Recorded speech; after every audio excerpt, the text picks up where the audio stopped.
Two farmers, Ram Kishan and Gurcharan Singh, cultivates only 3 varieties of rice, namely Basmati, Permal and Naura. The sale in rupees of these varieties of rice by both the farmers in the months of September and October are given by the following matrices A and B. So 2 farmers இருக்காங்க, Ram Kishan and குர்ச்சரன் சிங்னட்டு.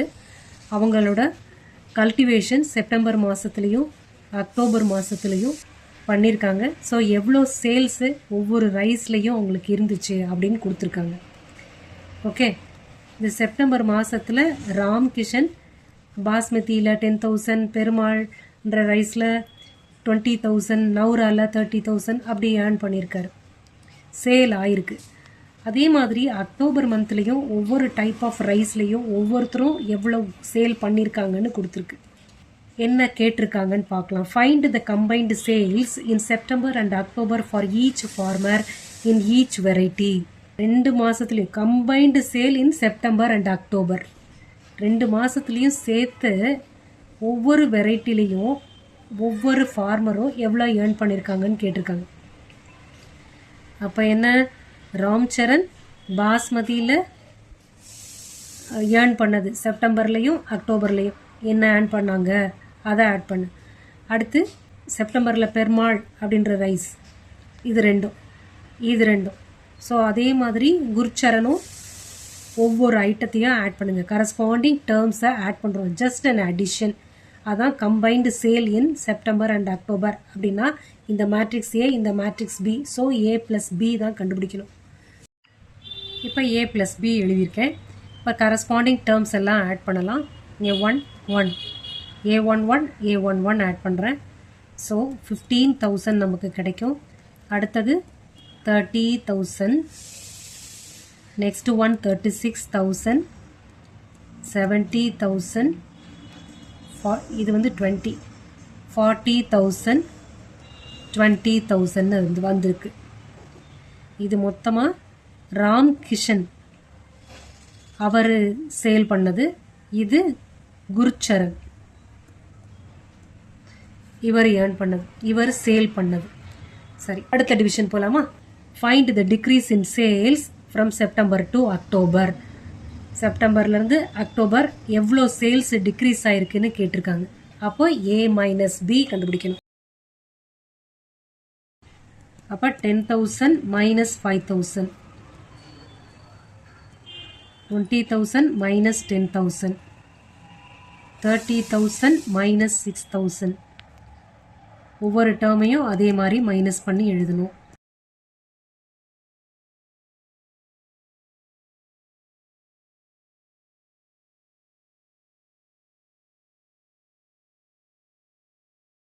Subtract பண்ணலாமா? So இங்கே 5,000, இங்கே 10,000, இங்கே 24,000, இங்கே 30,000, 20,000, 0. So இதுதான் difference in sale.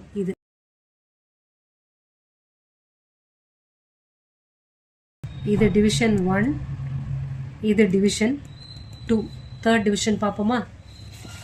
If both farmers receive 2% profit on gross sale, compute the profit for each farmer and for each variety sold in October. October மாதம் sale பண்ணதில் 2% profit அவங்களுக்கு கிடைச்சிருக்கு. ஸோ எவ்வளோ ப்ராஃபிட் கிடைச்சிது அப்படின்னு கேட்டிருக்காங்க. அக்டோபர் மந்த் அப்படின்னும் போது இந்த மேட்ரிக்ஸ் தான் எடுக்கணும். இதுதானே October சேலு.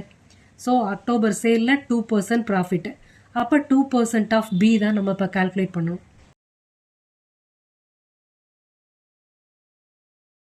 Profit for each farmer and for each variety.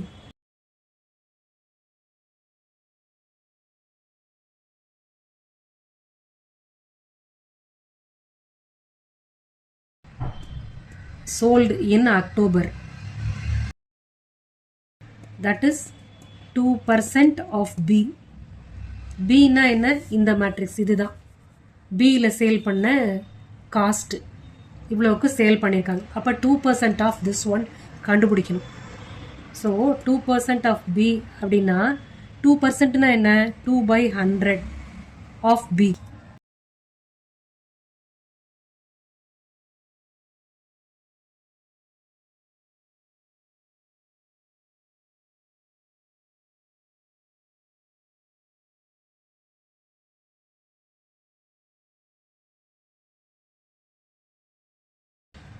Point 2ஆல் multiply பண்ணால் எவ்வளவு?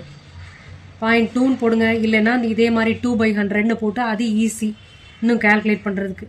இந்த 0.2னே வச்சுக்க வேணாம், 50,000 இன்ட்டு 2/100னே போடுங்க. அப்போ தான் நமக்கு கேன்சல் பண்ணுறதுக்கு கொஞ்சம் ஈஸியாக இருக்கும்.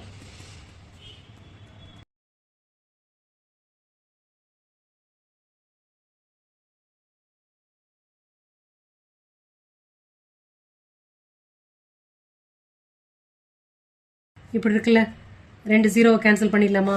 அப்போ எவ்வளோ வரும்? இது 50,000ல் 5,000 தான். இப்போ இங்கே 2 0 கேன்சல் பண்ணலாம்.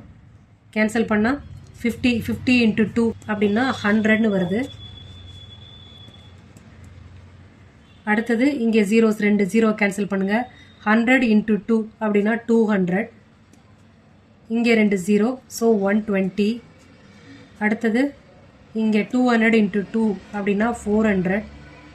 இங்கே 200. இது ஈஸியாக இருக்கா? 100 இன்ட்டு 2 200. இப்படியே போட்டுக்கோங்க. 2%ன்னு போட்டிங்கன்னா கால்குலேட் பண்ண கொஞ்சம் டிஃபிகல்ட்டாக இருக்குது. ஸோ இந்த rice basmati rice. Basmati rice. இது பெருமாள், இது நௌரா, இது ராம் கிஷன், இது குர்சரன். அவங்களோட ஏர்னிங். ஓகே, இப்போ அக்டோபர் மாதத்தில் அவங்கள எவ்வளோ மணி ரிசீவ் பண்ணாங்க ஆஸ் ப்ராஃபிட் அப்படின்னு எழுதணும். So receives ₹100, ₹200, ₹120 as profit. Ram கிஷனுக்கு பதில் ராம்னு எழுதுகிறேன். Ram receives ₹100, ₹200, ₹120 as profit in sale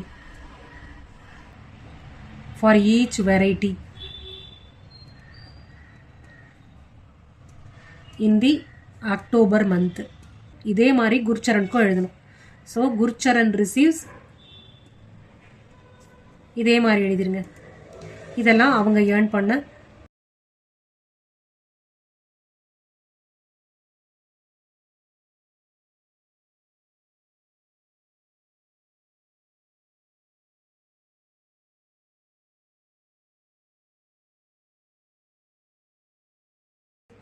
புரிஞ்சுதா இந்த ப்ராப்ளம்? இதில் ஒன்று மட்டும் நோட் பண்ணணும். என்னன்னு சொல்கிறேன். பாஸ்மதி, பெருமாள், நௌரா அப்படின்னு எழுதியிருக்குல்ல, இந்த மாதிரி டிஃப்ரெண்ட் வெரைட்டிஸ் இருக்கிறதெல்லாம் காலமாக தான் எழுதணும். வேர்ட் ப்ராப்ளமில் இந்த மாதிரி கேட்பாங்க. வேர்ட் ப்ராப்ளமாக கொடுத்துருவாங்க. இந்த அமௌண்ட்டெல்லாம் சாதாரணமாக வேர்ட்ஸில் கொடுத்துருப்பாங்க. ஸோ அப்போ நீங்கள் என்ன பண்ணுவீங்க, வெரைட்டின்னு கொடுக்கும்போது இப்படி போயிடணும். ஓகே, காலம்க்கு அதை சூஸ் பண்ணிக்கணும். டிஃப்ரெண்ட் நேம்ஸ் வர்றதெல்லாம் இந்த மாதிரி சூஸ் பண்ணிக்கணும். ரோக்கு வந்து இந்த மாதிரி, இது ரோ அப்படின்னா நேம்ஸ் தானே, இப்படி எடுத்துக்கணும். இல்லைன்னா ப்ரைஸஸ் அந்த மாதிரி இருக்கிறதெல்லாம் ஒரு இதாக எடுத்துக்கணும். புரியுதா? வெரைட்டின்னு எடுக்கும்போது தனித்தனியாக காலமாக எடுத்துக்கோங்க. ருப்பீஸ் அப்படின்னு வந்துச்சுனாக்கா அது மட்டும் வச்சு ஒரு மேட்ரிக்ஸ் இருக்குது, அது மட்டும் வச்சு ஒரு ப்ராப்ளம்லாம் இருக்குது.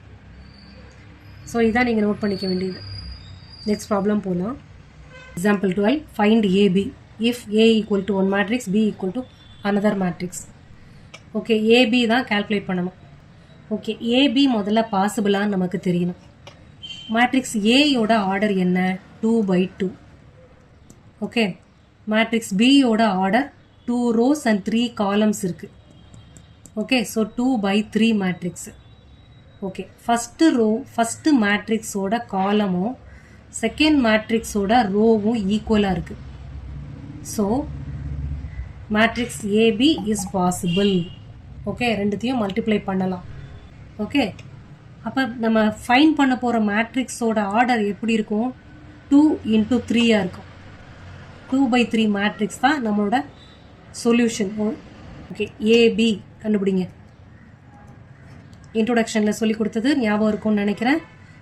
இன்ட்ரோடக்ஷன் டு எக்ஸசைஸ் 3.2 அந்த வீடியோவில் இதெல்லாம் எக்ஸ்பிளைன் பண்ணியிருக்கேன். ஹவு டு மல்டிப்ளைன்னு சொல்லி how to multiply, how to add எல்லாமே அதில் எக்ஸ்பிளைன் பண்ணியிருக்கேன். இப்போ இந்த மல்டிப்ளிகேஷன் எப்படி பண்ணுறதுன்னு சொல்கிறேன். இப்போ ஃபஸ்ட்டு ரோவோட ஃபஸ்ட்டு காலமாக மல்டிப்ளை பண்ணணும்.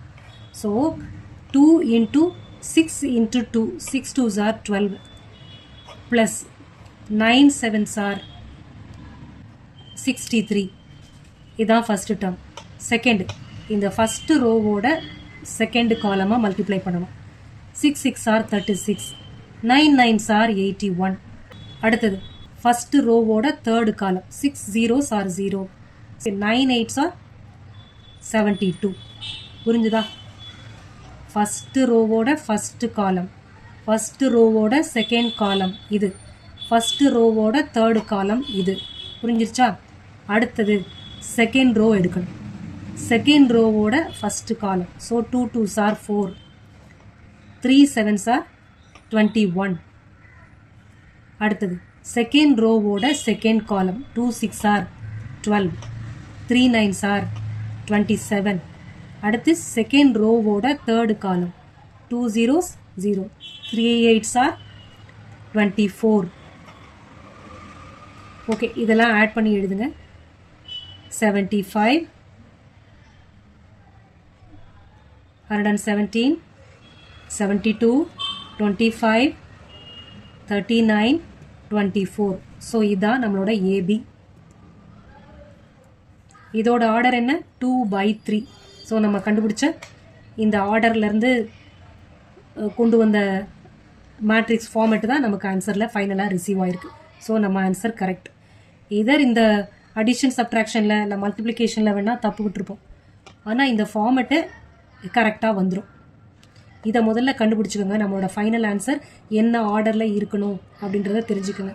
அப்போ தான் மல்டிப்ளிகேஷன் கன்ஃபியூஷன் இல்லாமல் வரும். இஃப் ஏ ஈக்குவல் டு ஒரு 2/3 matrix, B equal to 3/2 matrix இருக்குது, then find AB and BA. Show that AB is not equal to BA. Okay, முதல்ல ஏபி கண்டுபிடிக்க முடியுதான்னு பார்த்துக்கலாம். ஏபியோட ஃபைனல் மேட்ரிக்ஸ் எந்த ஃபார்மேட்டில் வரும்ன்றதையும் பார்த்துப்போம். ஸோ ஏ வந்து 2/3 matrix, B 3/2 matrix.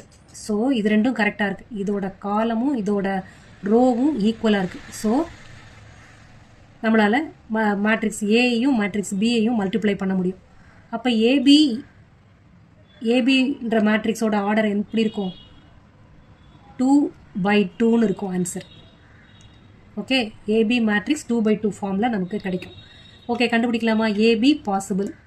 Okay, AB equal to first row first column multiply பண்ணுங்கள். இப்போ போன எக்ஸாம்பிள் 12ல் சொல்லினேன்ல, எக்ஸாம்பிள் 12ல் டீச் பண்ணல, அதை ஞாபகம் வச்சுக்கோங்க. ஃபஸ்ட்டு ரோ ஃபஸ்ட்டு காலம் அதான் first term, first row second column அதான் செகண்ட் டேர்ம். ஓகே, கண்டுபிடிங்க.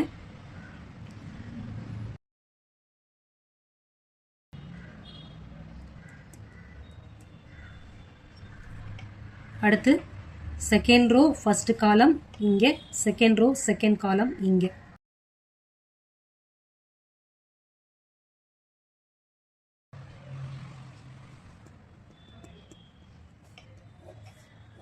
உங்கள் ஆன்சர்ஸும் என் ஆன்சர்ஸோட வருதான்னு பார்த்துக்கோங்க, செக் பண்ணிக்கோங்க.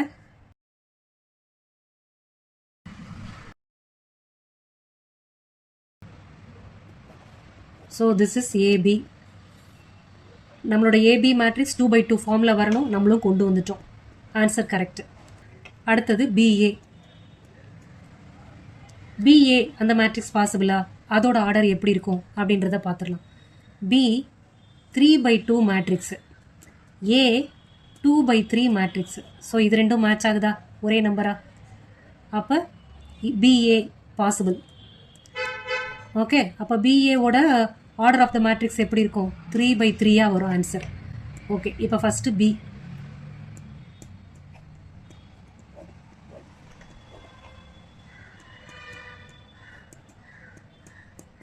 மல்டிப்ளை பண்ணுறது ஃபஸ்ட்டு ரோ ஃபஸ்ட்டு காலம் அது ஒரு term, first row second column ஒரு term, first row third column third term. Okay, keep doing. அப்படியே செஞ்சுட்டே வாங்க பேரலா.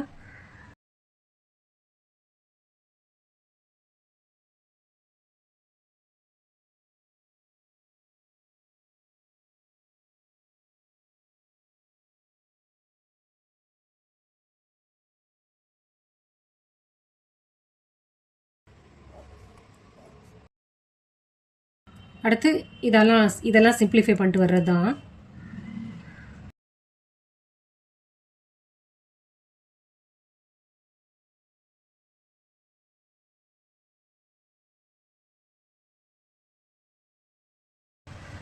த்ரீ பை த்ரீ மேட்ரிக்ஸ் தான். ஸோ நம்மளோட ஆர்டர் வந்து கரெக்டாக வந்திருக்கு. ஏபியும் பிஏயும் ஈக்குவலாக இருக்கா? இல்லை. இது 2/2, இது 3/3. ஸோ எல்லா எலிமெண்ட்ஸுமே வேறு வேறு தான். அப்போ நம்ம என்னென்னு ப்ரூவ் பண்ணியிருக்கோம்? AB is not equal to BA. புரிஞ்சுதா? எக்ஸாம்பிள் 13ல் ஆர்டர் வேறு வேறையாக இருந்தது ரெண்டு மேட்ரிசஸ்க்கும். இது 2/3, இது 3/2 இருந்துச்சு. ஸோ அப்போ AB is not equal to பிஏன்னு வந்தது. இப்போ ரெண்டு மேட்ரிசஸ்க்கும் ஆர்டர் ஒன்றா தான் இருக்குது. இப்போ எப்படி வருதுன்னு பார்க்கலாம். நம்ம ஏற்கனவே இன்ட்ரோடக்ஷன் டு எக்ஸசைஸ் 3.2ல் பார்த்துருக்கோம். ஆர்டர் சேமாக இருந்தாலும் காமுடேட்டிவ் இல்லை அப்படின்னு சொல்லி. இப்போ நம்ம அதை செக் பண்ணிக்கலாம். இங்கே 2/2 தான் இருக்குது ரெண்டுமே. ஏபி பார்ப்போம். First row first column multiply பண்ணுங்கள். 1 × 0னா 0, 0 × 0னா அடுத்து ஃபஸ்ட்டு ரோ செகண்ட் காலம் 1 × 1 1, 0 × 0 0. புரிஞ்சுதா? அடுத்தது போகிறேன். அடுத்த ரோ செகண்ட் ரோ ஃபஸ்ட்டு காலம் 0 × 0 0, -1 × 1 -1. அடுத்தது செகண்ட் ரோ செகண்ட் காலம் 0 + 0. புரிஞ்சுதா?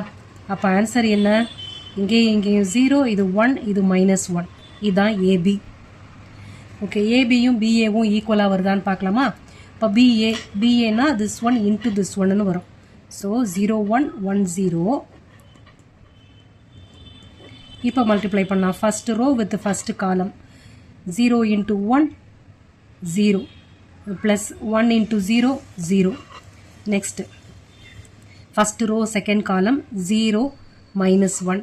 Second row first column 1 + 0. Second row second column 0 + 0.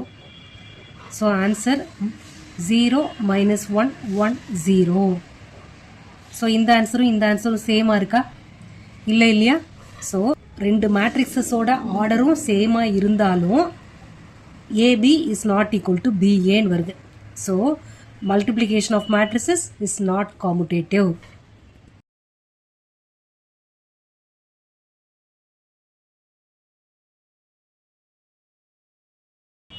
இன்ட்ரோடக்ஷனில் பார்க்கும்போது என்ன சொன்னேன்? டயகனல் மேட்ரிக்ஸில் மட்டும்தான் காமுடேட்டிவ் ப்ராப்பர்ட்டி ஒர்க் அவுட் ஆகும் மல்டிப்ளிகேஷனுக்கு. அதர் மேட்ரிசஸ்க்கு ஒர்க் அவுட் ஆகாது. ஓகே, நெக்ஸ்ட் எக்ஸாம்பிள் போகலாமா? Find AB if A equal to ஒரு matrix, B equal to another matrix. AB தான் கால்குலேட் பண்ணணும். இப்போ இதோட ஆர்டர் என்ன? 2/2 இருக்குது. இதுவும் 2/2 இருக்குது. அப்போ மேட்ரிக்ஸ் மல்டிப்ளிகேஷன் பாசிபிளா? ரெண்டு மேட்ரிக்ஸ்க்கும் ஏ அண்ட் பி பாசிபிளா? எஸ். ஃபஸ்ட்டு மேட்ரிக்ஸோட காலமும் செகண்ட் மேட்ரிக்ஸோட ரோவும் ஒன்றா இருக்குது. அப்போ AB multiplication of 2 matrices is possible. Okay, அந்த மேட்ரிக்ஸோட ஆர்டர் எப்படி இருக்கும்? 2/2 இருக்கும். Okay, resulting matrix is of order 2/2. Okay, இப்போ ஏபி கால்குலேட் பண்ணலாம். ஜஸ்ட் ஏ × பி அப்படியே மல்டிப்ளை பண்ணுங்கள். First row with first column 0 + 0. Second first row second காலம் 0 + 0. Second row first column 0 + 0. Second row second column so 10. Second ரோனா 0 + 0. So எல்லா எலிமெண்ட்டுமே 0ன்னு வந்துருச்சு. இப்போ இந்த மேட்ரிக்ஸும் 0 மேட்ரிக்ஸ் கிடையாது, இதுவும் 0 மேட்ரிக்ஸ் கிடையாது. ஆனால் ஆன்சர் 0 மேட்ரிக்ஸாக வந்திருக்கு. ஓகே, ஆன்சர் 0 மேட்ரிக்ஸாக வரணும் அப்படின்னா ரெண்டு மேட்ரிக்ஸை மல்டிப்ளை பண்ணும்போது ஒன் ஆஃப் த மேட்ரிக்ஸ் 0 மேட்ரிக்ஸாக இருக்கணும்னு அவசியம் இல்லை. புரியுதா? இதுதான் இங்கே ஞாபகத்தில் வச்சுக்கணும்.